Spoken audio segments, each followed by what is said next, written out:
चुनाव सिर्फ रैलियां और नारे नहीं होते, इनके पीछे होता है एक पूरा विज्ञान, एक रणनीति। आज हम एक असली चुनावी अभियान की परतें खोलकर देखेंगे कि कैसे जीत और हार का फैसला आंकड़ों और माइक्रो प्लानिंग से होता है। चलिए कैथल चुनाव के इस ब्लूप्रिंट को समझते हैं। कभी कभी पूरी की पूरी चुनावी बाजी का नतीजा बस इतने से फर्क पर टिका होता है, 1246 वोट, बस इतना ही। और ये कहानी है हरियाणा के कैथल की, साल 2024। एक ऐसा चुनाव जो इतना करीबी था कि आखिरी वोटों की गिनती तक सचमुच सांसें अटकी हुई थी। तो सवाल ये उठता है कि इतनी करीबी हार के बाद कोई पार्टी वापसी की तैयारी करती कैसे है? वो कौन सा ब्लूप्रिंट है जिससे अगली बाजी जीती जा सके? आज हम एक ऐसे ही असली स्ट्रैटेजी डॉक्यूमेंट के अंदर झांक कर देखेंगे। किसी भी रणनीति का पहला कदम होता है जमीनी हकीकत को समझना। इसे ऐसे समझिए जैसे कोई डॉक्टर एक्सरे देखकर बीमारी की जड़ तक पहुंचता है। यहाँ अंदाजों की कोई जगह नहीं होती, सिर्फ और सिर्फ डेटा। तो ये रही उस एक्सरे की पहली रिपोर्ट। बीजेपी 45.79% और कांग्रेस 45.00%। अब देखिए 1% से भी कम का फासला है। इससे पता चलता है कि मुकाबला कितना और कैसा कड़ा था। लेकिन देखिए, ये कहानी सिर्फ 2024 की नहीं है। जरा इन आंकड़ों पर गौर कीजिए। ये टेबल कैथल का पूरा सियासी इतिहास बयां कर रही है। एक वक्त था जब ये कांग्रेस का गढ़ माना जाता था, लेकिन पिछले कुछ सालों में बीजेपी ने यहां जबरदस्त वापसी की है। जो ट्रेंड है वो बिल्कुल साफ है। तो ये तो हुई वोटों की गिनती, पर ये वोट देने वाले लोग आखिर हैं कौन? उनकी अपनी दुनिया कैसी है? क्योंकि देखिए, एक सफल अभियान सिर्फ आंकड़ों पर नहीं बल्कि लोगों की, उनकी जिंदगी की गहरी समझ पर ही बनता है। और ये है कैथल का सामाजिक समीकरण, यहाँ का ताना बाना। सबसे बड़ा हिस्सा यादव और ओबीसी समुदाय का है, उसके बाद जाट और दलित आते हैं। राजनीति के बिसात पर हर चाल इन्हीं समीकरणों को ध्यान में रखकर ही चली जाती है। और यहीं पर ये सामाजिक समीकरण जमीन के मुद्दों से जुड़ते हैं। 2024 के चुनाव में सबसे बड़ी चिंताएं क्या थी? बेरोजगारी और महंगाई, खासतौर पर गांव के युवाओं के लिए। ये सिर्फ चुनावी मुद्दे नहीं हैं, ये वो धड़कनें हैं जो वोटर का मन बनाती हैं और बदलती भी हैं। तो अब हमारे पास क्या है? हमारे पास आंकड़े हैं, सामाजिक समीकरण हैं और लोगों के असल मुद्दे भी।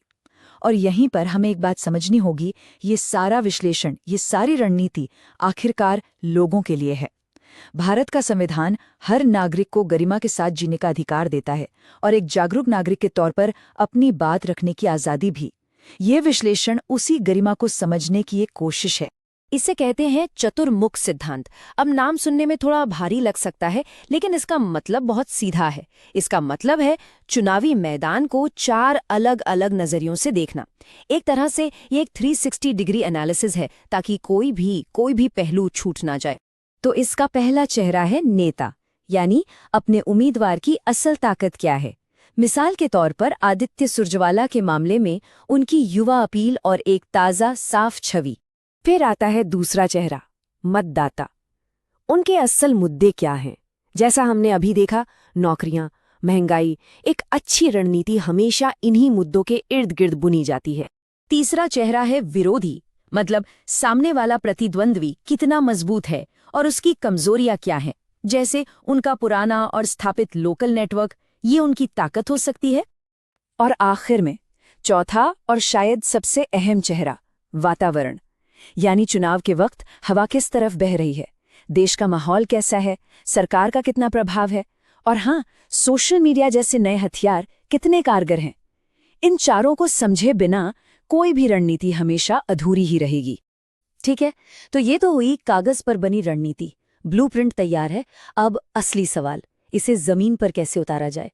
चुनाव के दिन तक की ये जो उल्टी गिनती है, इसे मैनेज कैसे किया जाता है? ये देखिए, ये है 90 दिनों का एक्शन प्लान। इसे 4 हिस्सों में बांटा गया है। पहले 30 दिन नींव तैयार करो, अगले 30 दिन कार्यकर्ताओं को मैदान में उतारो, उसके बाद के 23 दिन माहौल बनाओ, और आखिरी हफ्ता सिर्फ एक काम, हर एक वोटर को पोलिंग बूथ तक पहुंचाना। और इस पूरे एक्शन प्लान का आज के दौर में सबसे बड़ा हथियार है डिजिटल आउटरीच। ये देखना बहुत दिलचस्प है कि अब चुनाव सिर्फ रैलियों और पोस्टरों से नहीं लड़े जाते।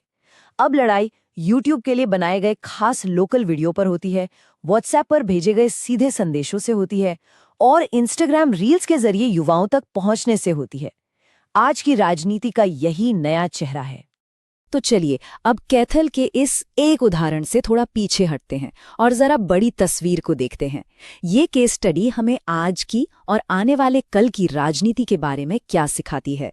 और जब हम भविष्य की बात करते हैं तो डेटा की भूमिका और बड़ी हो जाती है। यहीं पर भारत का digital personal data protection act यानी DPDP एक्ट महत्वपूर्ण हो जाता है। ये सुनिश्चित करता है कि किसी भी नागरिक की निजी जानकारी का इस्तेमाल उनकी सहमति और जिम्मेदारी के साथ हो। ये अधिकार और तकनीक के बीच एक जरूरी संतुलन है। सबक बिल्कुल साफ है। आज के दौर का चुनाव सिर्फ भावनाओं का नहीं, बल्कि भावनाओं के साथ साथ डेटा का भी खेल है। ये हाइपर लोकल हो चुका है, डेटा ड्रिवन हो चुका है और पूरी तरह से डिजिटल हो चुका है। अब हर गली मोहल्ले के लिए अपनी एक अलग रणनीति बनती है जो सीधे लोगों के फोन तक पहुंचती है। और ये हमें एक बहुत बड़े सवाल के सामने लाकर खड़ा करता है।